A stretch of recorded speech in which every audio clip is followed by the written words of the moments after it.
I genuinely want to know if the 50 series is good or not. So Linus, the RTX 5090, our biggest review ever. Linus, tech tips. It's here, It is ripping fast, and it's $2,000 US. But wait, I thought the Nvidia CEO said it was gonna be like $500 for the 50 series. For your least favoriteest of kidneys, Nvidia promises that their brand new GeForce RTX 5090 will deliver a level of performance that obliterates their only real competition. Nvidia, more GPU cores? Boom. More VRAM and faster VRAM? Boom, boom. Enhanced RT and AI cores, wider memory bus, and PCIe Gen 5? Boom, boom, boom. On top of that, Nvidia has packed in a deep learning super shed load of new features that I would love to tell you about, but unless Nvidia also invented AI teeth extraction, I won't be able to. So instead, I leave this review in your capable hands. See you later. I got it. First up, graphics performance. Let's cut to the chase. And we're starting with 1440p. Across our suite of games at 1440p, the 5090 never falls flat on its face, obviously, but still manages to be underwhelming. In the Vulkan-based Red Dead Redemption 2, we see less than a 10% improvement over the 4090, and that lackluster uplift. Damn! Tell him how it is, bro. Interesting. Where did all these guys come from? I came for Linus, dead is repeated in F120. I always watch it like this, like I can't afford it. More problematic is the embarrassingly small 30% lead over the 7900 XTX, which frequently goes for a little over 2/5 of the price. Oof. And Returnal doesn't bring better news. But as we move on to newer, more graphically intensive games, the 5090 does start to pull away from the pack. In the gorgeous thriller Alan Wake 2, it beats the 3090 Ti by more than double and looks great in Black Myth Wukong, beating the 4090 by 27%. Cyberpunk is another strong point compared to the previous generations, but as low as they are on the chart, it's worth noting AMD's strong performance. Holy cow, dude, look at that. Look at the performance on Cyberpunk. Per dollar in this game, at least when ray tracing isn't enabled. We'll get to that later. For now, this might be obvious, but if you are a 1440p player, the 5090 is overkill with the current crop of CPUs. If you're on the latest 9800X3D, you might find that the 5090 exerts a little bit more of a commanding lead, but damn, okay, so it depends on the game, but for the most part, it seems like the 4090 is still a good option. Getting the best graphics card might be the worst thing that you could purchase. I agree, dude. Whenever a new graphics card comes out, you should just buy the previous new one when it goes on sale. I've got a 3080 either a 3080 or 3090 right now. I probably could upgrade, but like I don't really need to. I think that anyone with this setup should be putting their money into a new monitor rather than a new CPU. Let's move on to 4K testing, where the CPU bottlenecks are less likely to rear their ugly heads. In Cyberpunk, the 5090 is the first card to ever crack triple digits at our Ultra preset, scoring a 30 FPS lead over the 4090. In Alan Wake 2, the story remains largely the same, offering a noticeable difference in... Dude, I just know that your PC is gonna be so hot. It's gonna be so hot. I already know. Black Myth Wukong at cinematic settings, I run however, at 60 STDs per second. is Crazy. the Everest-like summit where even the 5090 falls short of 60 FPS average. Perhaps an overclocking Sherpa could get us to the peak, but that's a subject for another day. In Red Dead Redemption 2, the 5090 does not impress, especially when you consider its price. And in F124, the 5090 continues to operate at that kind of level of performance that no one else can touch. The problem is that for all the hype, the performance bump is roughly... Wow, guys, so it's really not that fantastic. I did not expect this. Making the 5090 look less like a truly next generation product and more like a 4090 Super GT Zikai Budokai. But what's the deal? I thought that Blackwell was supposed to be the giant leap forward with all that flip metering and neural rendering and increased ray triangle intersections. What the fuck? Whoa. All right, hold on. That's a lot of words. Who are these guys, bro? I came for Linus. I want Linus oiling up, bro. The 5090 costs $2,000. 2,000 USD. Weedus, how much is a 4090 right now? A 4090 graphics card is still $1,800? Wait. Why the fuck is this? What am I missing? I'm missing something. Chat. Why is the 4090 still $2,000? See, Blackwell brings A graphics card for the price of 5 Xboxes. Exactly, dude. so many new enhancements that Nvidia marketing doesn't even call it a GPU architecture. No, it's called a neural rendering architecture. So, what is that? Scalpers, that's why. Are these just resold or resold products? Like, how much is a new one if I bought it from Nvidia? Yo, chat. Do we buy the AliExpress 4090? It's gonna blow up my computer, but buy the $3 one. I mean, if you buy it straight from Nvidia, it's $1,500.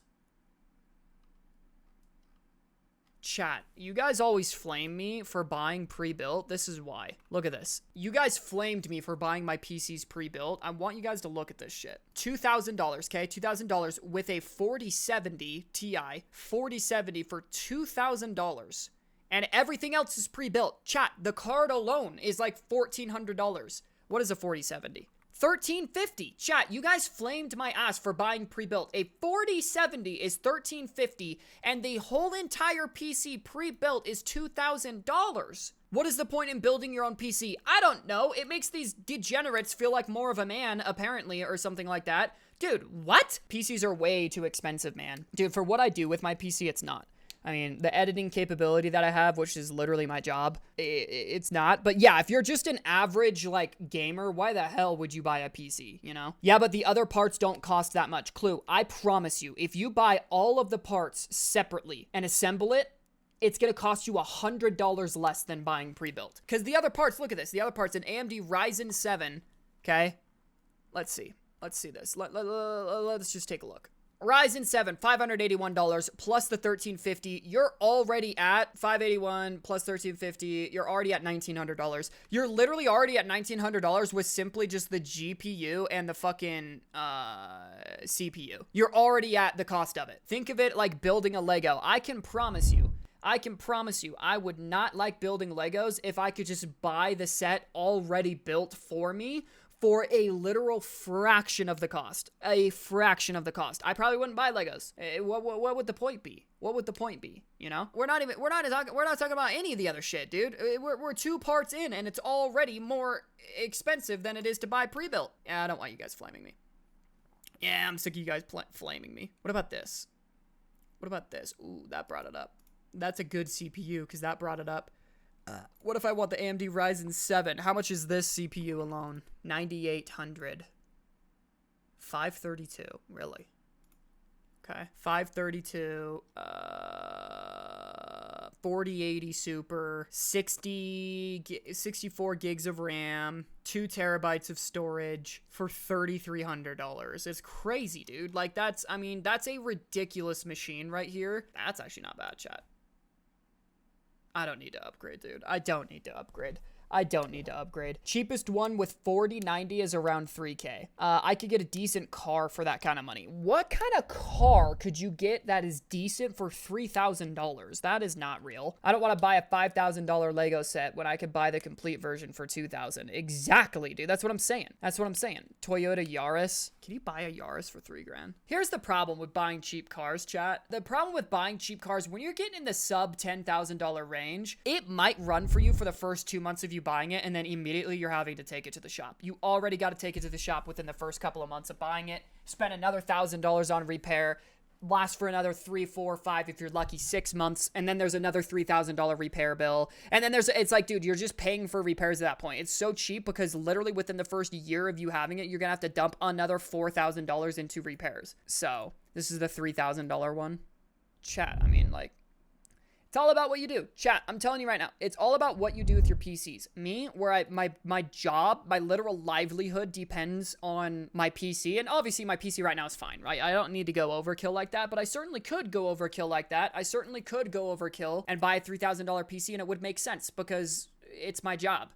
But if you're just a gamer, You know, you have a different job, you have other stuff going on in your life. Yeah, why would you ever spend that kind of money on a PC, or for that matter, a graphics card? Why would you ever spend that kind of money on a graphics card if all you do is just play some video games? All right, well, that's the RTX 5090. Apparently, Linus As far Tech as we Tips can doesn't tell, love it's it. about equal parts genuine innovation and marketing. Ray tracing results. Let's check it out. Even The a 50 choice in series. some cases, with the new Indiana Jones being the first game to outright require support. So let's talk about it. For our RT testing, we use the highest settings, starting at 1440, and I want to get this out of the way. AMD does not ray trace well. Alan Wake 2 makes for a very playable experience on the 5090 with 1% lows well above 60 FPS.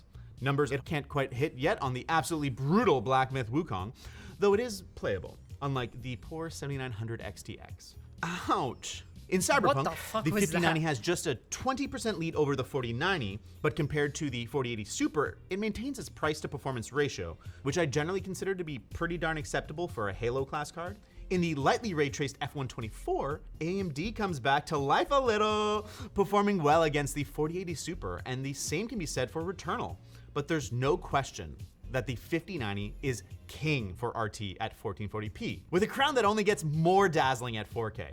Black Myth Wukong falls below what we consider playable for an intense. It doesn't seem good enough to justify that cost, though. The price of it. How are you gonna get all the money to pay for a PC like that and not be busy all the time? It's true. Yeah, that's the trade-off. I mean, if you have enough money to buy these parts, likely you are too busy to use it as much as you would like. Like me. I'm far too busy to use my gaming PC as much as I would like to because I'm too busy working to afford my gaming PC and the other stuff like it. Maintaining performance in the 50s at these settings in this economy? Dang, Ray tracing on at 2160p held up at 60 Nvidia, FPS. that's pretty impressive.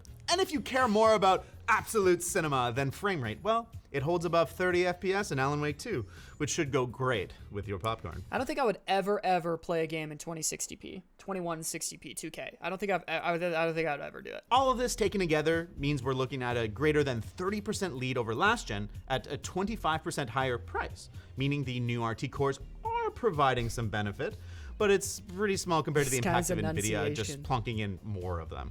This is obviously a downer compared to the good old days when we used to get yearly GPU refreshes with dramatic improvements to performance per dollar. Well, yeah, I mean, here's the thing. It is ridiculous. The price of it is ridiculous. But yeah, dude, we've kind of reached a point. We've talked about this a lot with the quality of video games as well as the hardware, too. We've reached a point where it's like, how much more realistically can you improve at this point? When technology was booming and advancing back in the 2010, you know, like this is 2011 is what they're showing here. Yeah, dude, every year we were getting the next biggest game of all time. Dude, we got Black Ops 1 one year, we got Skyrim the next year, we got Fallout 3 the next year, we got Fallout New Vegas. We got generational games every single year and generational hardware increases, but we've reached a point where it's like you can't really keep improving. We're hitting that plateau.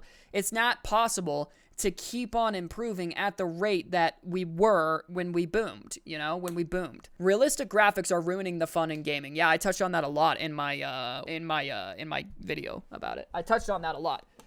And I think these companies think we want it. I don't think we actually care. I mean, a game like Cyberpunk is different, but I think we just want fun games, dude. We just want fun games. We don't really care about the graphics as much. These companies are focusing so much on graphics and realistic graphics. It's like, dude, we don't care about that. Makes the game cost more, and it takes 3x the time for the game to come out. Exactly, dude. And then you got games like Lethal Company that literally look like shit, but people love because it's actually fun. Just give us fun gameplay and decent graphics, you know? We don't care as much about these hyper-realistic graphics, you know what I mean? Cyberpunk is one of those games where it's like, I appreciate the time they took to make that game look realistic, because it looks so good. But there's very few games like Cyberpunk 2077, man. There's very few games, and they actually have the other aspects that make games good. They have good gameplay, they have a stellar story, and they have an amazing open world. Most games just rush it, and they just have really good graphics, and then there's just not really anything to do. If we compare this more to, say, adding a second card in SLI, a feature Nvidia no longer supports, then the glass half full take is, hey, at least it costs less than 24090s. But Nvidia still has some tricks up their sleeve. Holy heck, that's one tight leather jacket. How the heck did you fit that stuff in those sleeves? With DLSS4 and multi-frame gen, by making use of flip metering and swapping them from convolution neural networks to transformer-based models. Oh, there, a lot of words again, lots of words again. Yo. Let's bring Linus back. So let's bring Linus back in here, yeah? Unless the graphics aren't something out of the 2000s and it's fun, it will be goated. It depends on what game we're talking about. If the graphics are too bad, it can be immersion breaking, especially like, it's not like we want dog shit graphics. We don't need literal, you know, realistic graphics, but, you know, I don't want a game that looks terrible. It just doesn't need to look realistic. It doesn't need to. And that's pretty much it. Yeah, so, I mean, it looks like it performs well, and obviously it's good for that price tag. It's got to be good. It doesn't look good enough to warrant a new release, in my opinion.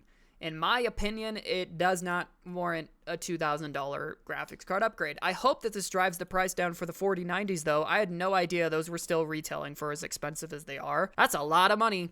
So, I don't know. Yeah, that's my take on it. And just PCs. We talked about a lot of different stuff. Wow. Yeah, that's my take on it. I don't know. I don't know why it's not good enough to warrant a new release, you know? Especially for $2,000. Come on. Anyways,